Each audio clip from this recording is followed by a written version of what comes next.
Hello hi అండి, ఎలా ఉన్నారు? బాగున్నారా? నేనైతే చాలా బాగున్నాను అండ్ ఇప్పుడు చాలా హ్యాపీగా ఉన్నాను. ఎందుకంటే నాకు ఇష్టమైన వాళ్ళ కోసం ఇప్పుడు నేను చికెన్ బిర్యానీ అయితే ప్రిపేర్ చేస్తున్నాను. అండ్ నా అవతారం ఇలా ఉంది అనేసి అనుకోకండి, ఎందుకంటే నేను ఇంట్లో అయినా సరే ఇంకా కెమెరాలో అయినా సరే ఒకేలాగా ఉంటా. కాకపోతే కొంచెం డ్రెస్ చేంజ్ చేస్తాను అన్నమాట, అంతే. అండ్ ఇప్పుడైతే బిర్యానీ ప్రాసెస్కి వెళ్ళిపోదాం. ఫస్ట్ అయితే ఒక కేజీ చికెన్ తీసేసుకొని ఫ్రెష్గా కడిగేసి తర్వాత అల్లం వెల్లుల్లి పేస్ట్, పెరుగు అండ్ పసుపు, ఒక పెద్ద సైజ్ టొమాటో అండ్ ఇంకా కర్రీకి సరిపడంత ఉప్పు ముందే చూసుకొని ఇప్పుడే వేసేసుకోండి, తర్వాత మర్చిపోతాము. అండ్ నెక్స్ట్ అయితే మీ కారానికి తగ్గట్టు ఇంకా కారం నేనైతే 3 టేబుల్ స్పూన్ యాడ్ చేసుకుంటున్నాను. తర్వాత గరం మసాలా, తర్వాత బిర్యానీ మసాలా అండ్ కొంచెం చికెన్ తందూరి మసాలా కూడా వేస్తున్నాను. టేస్ట్ బాగుంటుందేమో అని ట్రై చేద్దాం ఒకసారి అనేసి. నెక్స్ట్ అయితే ఫ్రైడ్ ఆనియన్స్, బిర్యానీ కంపల్సరీ కావాల్సింది ఫ్రైడ్ ఆనియన్స్ అన్నమాట. ఈ ఫ్రైడ్ ఆనియన్స్ ఉంటేనే టేస్ట్ అదిరిపోతుంది. నెక్స్ట్ అయితే ఈ మసాలాలన్నీ చికెన్ ముక్కలకు బాగా పట్టేలాగా మ్యారినేషన్ చేసుకోండి. ఇక్కడ ధనియా పౌడర్ మర్చిపోయాను, ధనియా పౌడర్ కూడా వేసేసి ముందుగా ఫ్రై చేసుకున్న ఆనియన్స్ ఆయిల్ ఉంటుంది కదా, ఆ ఆయిల్ వేసేసి ఇంకొద్దిసేపు అలా మ్యారినేషన్ చేసి స్టవ్ మీద పెట్టుకోండి ఒక సైడ్కి. అండ్ నెక్స్ట్ అయితే ఇంకా రైస్ ప్రిపేర్ చేద్దాము. ముందుగా ఒక స్టీల్ గిన్నె తీసేసుకొని అందులోకి అయితే హోల్ బిర్యానీ మసాలా వేసుకోండి. నేనైతే నా దగ్గర ఉన్న వేసుకున్నాను. ఇలాచీ, సాజీరా, స్టార్ పువ్వు, జాపత్రి అండ్ లవంగం అండ్ బిర్యానీ ఆకు అయితే వేసేసాను.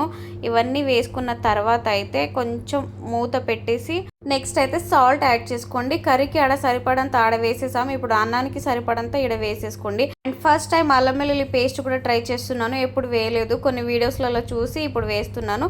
నెక్స్ట్ కొంచెం ఆయిల్ వేసేసుకొని తర్వాత అయితే కొత్తిమీర వేసేసి ఇంకా బాగా మసిలిన తర్వాత అయితే రైస్ యాడ్ చేసుకోండి. కొంచెం ఆయిల్ వేయడం వల్ల ఏంటంటే రైస్ అనేది పొల్లు పొల్లుగా మంచిగా ఉడుకుతుంది అన్నమాట, రైస్ మెత్తగా అవ్వకుండా. అండ్ ఇక్కడ ముందుగా నేనైతే 1 అవర్ ముందే బాస్మతి రైస్ నానబెట్టుకున్నాను. అదే రైస్ని అయితే ఇప్పుడు గిన్నెలోకి వేసేసి మూత పెట్టేస్తున్నాను, ఎందుకంటే గ్యాస్ చాలా షార్టేజ్లో ఉంది కదా, మూత పెడితే తొందరగా ఉడుకుతుంది అనేసి. అండ్ ఒక సైడ్ అయితే 50% వరకు చికెన్ ఉడికించుకోండి, ఇంకో సైడ్కి రైస్ ఉడికించుకోండి. ఇలా అయితే మీకు ఇబ్బంది కాదన్నమాట. అండ్ నెక్స్ట్ అయితే రైస్ ఉడికిపోయింది. ఒక ప్యాన్ తీసేసుకొని దాని మీద చికెన్ గిన్నె అయితే పెట్టేసుకోండి, ఎందుకంటే ఫ్లేమ్ ఎక్కువ తగలకుండా చికెన్ మంచిగా దమ్ అవుతుంది బిర్యానీ కాబట్టి. అలా ప్యాన్ పెట్టేసుకొని మీద ఇంకా గిన్నె పెట్టుకున్న తర్వాత అయితే మనం చికెన్ ఇక్కడ ఒక 40 to 50% వరకు అయితే ఉడికించాము. దాంట్లోనే మనం ముందుగా ఉడికించుకున్న రైస్ని అయితే ఇప్పుడు లేయర్స్ లాగా వేసేసుకోవాలి. వీడియో మధ్యలో స్కిప్ చేయకండి, లాస్ట్లో నేను కొంచెం మాట్లాడతాను, స్కిప్ చేయకుండా ఫుల్ వీడియో చూడండి ప్లీజ్. అండ్ ఇక్కడైతే ఇంకా లేయర్స్గా రైస్ అయితే వేసేస్తున్నాం కదా. మంచిగా రైస్ కూడా చాలా పర్ఫెక్ట్గా కుక్ అయ్యింది, చాలా మంచిగా అయిందన్నమాట.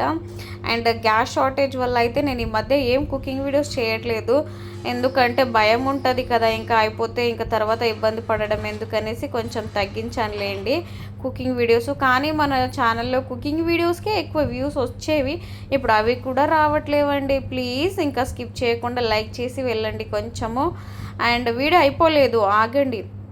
అండ్ మధ్యలో అయితే ఇంకొంచెం చికెన్ కర్రీ తీసాను, ఆ కర్రీ కూడా వేసేసి దాని మీద ఇంకొంచెం రైస్ వేసేసి ఇలా ముందుగా ఫ్రై చేసుకున్న ఫ్రైడ్ ఆనియన్స్ని కూడా ఇలా లేయర్స్ లాగా మంచిగా డెకరేట్ చేసుకోవాలి. తర్వాత ఇంకా కొత్తిమీర కూడా సన్నగా కట్ చేసి అది కూడా వేసేసుకోండి ఇలా. అండ్ నెక్స్ట్ అయితే కొంచెం కుంకుమ పువ్వు ఉంటే కుంకుమ పువ్వు కలర్ కూడా వేసుకోవచ్చు, లేదా మీ దగ్గర ఫుడ్ కలర్ ఉంది అంటే ఫుడ్ కలర్ కూడా యాడ్ చేసుకోవచ్చు. నేను ఫుడ్ కలర్ యాడ్ చేస్తున్నాను, బాగుంటుంది చూడ్డానికి. మరీ ఎక్కువ అయితే ఫుడ్ కలర్ అవాయిడ్ చేయండి, కానీ అప్పుడప్పుడు అంటే ఏం కాదు.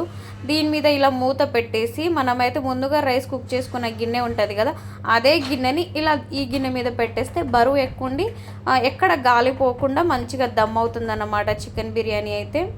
చాలామంది అయితే చికెన్ బిర్యానీ చేయడం పెద్ద ప్రాసెస్, మన వల్ల కాదు అనేసి చాలామంది అనుకుంటారు, కానీ ఒక్కసారి చేసామంటే చాలా ఈజీ అన్నమాట. నేనైతే పర్ఫెక్ట్ అయిపోయాను. నేను చేసిన బిర్యానీ మా ఇంట్లో చాలా ఇష్టం అన్నమాట బయట తినేదానికంటే. అండ్ ఇక్కడ ఏం సోకులు చేసుకుంటుంది అనుకోకండి, వీడియోలో చూసి కొంచెం అలా హెయిర్ సెట్ చేసుకుంటున్నాను. అండ్ నేనైతే ఇప్పుడు ఎవరి కోసం బిర్యానీ ప్రిపేర్ చేశాను అంటే అది మా చెల్లి కోసం అన్నమాట. మా చెల్లి అయితే ప్రెగ్నెంట్, ఇంకా డెలివరీ టైం కూడా దగ్గరలోనే ఉంది.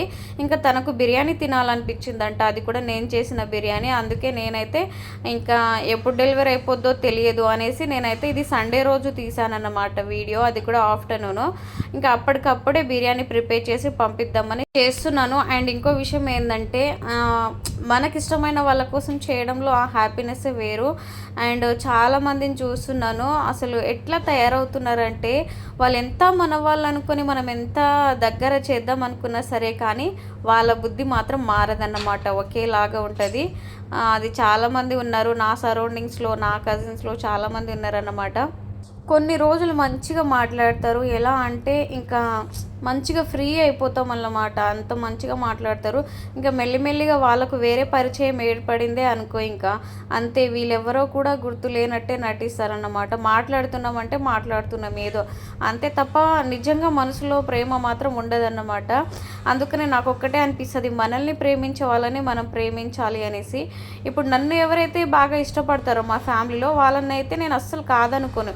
వాళ్ళని నేను చాలా హ్యాపీగా చూసుకుంటాను. వాళ్ళతోని మంచిగా మాట్లాడతాను. కానీ నేను ఎవరికైతే పెద్దగా నచ్చనంటే ఎవరికి లేదు. కానీ మాట్లాడడం మాత్రం తేడా చూపిస్తారన్నమాట. అప్పుడు నాకు అనిపిస్తది చాలా బాధగా. ఇంకా ఇలాంటి వాళ్ళతో దూరం ఉండడమే మంచిది అని నేను అనుకుంటాను. కానీ వాళ్ళు మాత్రం అదే రిపీట్ చేస్తూనే ఉంటారు. కొన్నిసార్లు అవసరం ఉన్నప్పుడు మంచిగా మాట్లాడతారు.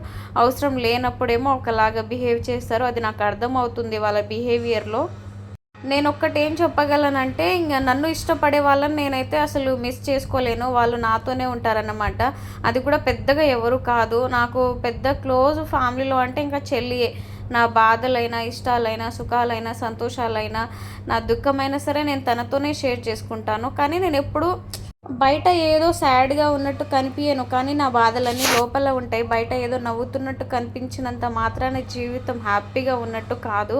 నేను నవ్వుతూ ఉన్నా సరే, బాధలో ఉన్నా సరే అట్టే తెలిసిపోతది మా ఫ్యామిలీ వాళ్ళకైతే. ఇంకా అదంతా వదిలేద్దాము. బిర్యానీ అయితే రెడీ అయిపోయింది. చాలా యమ్మీగా, టేస్టీగా చాలా బాగొచ్చింది. నిజంగా చాలా బాగొచ్చింది. ఐ హోప్ ఈ వీడియో లాస్ట్ వరకు చూసిన వాళ్ళు లైక్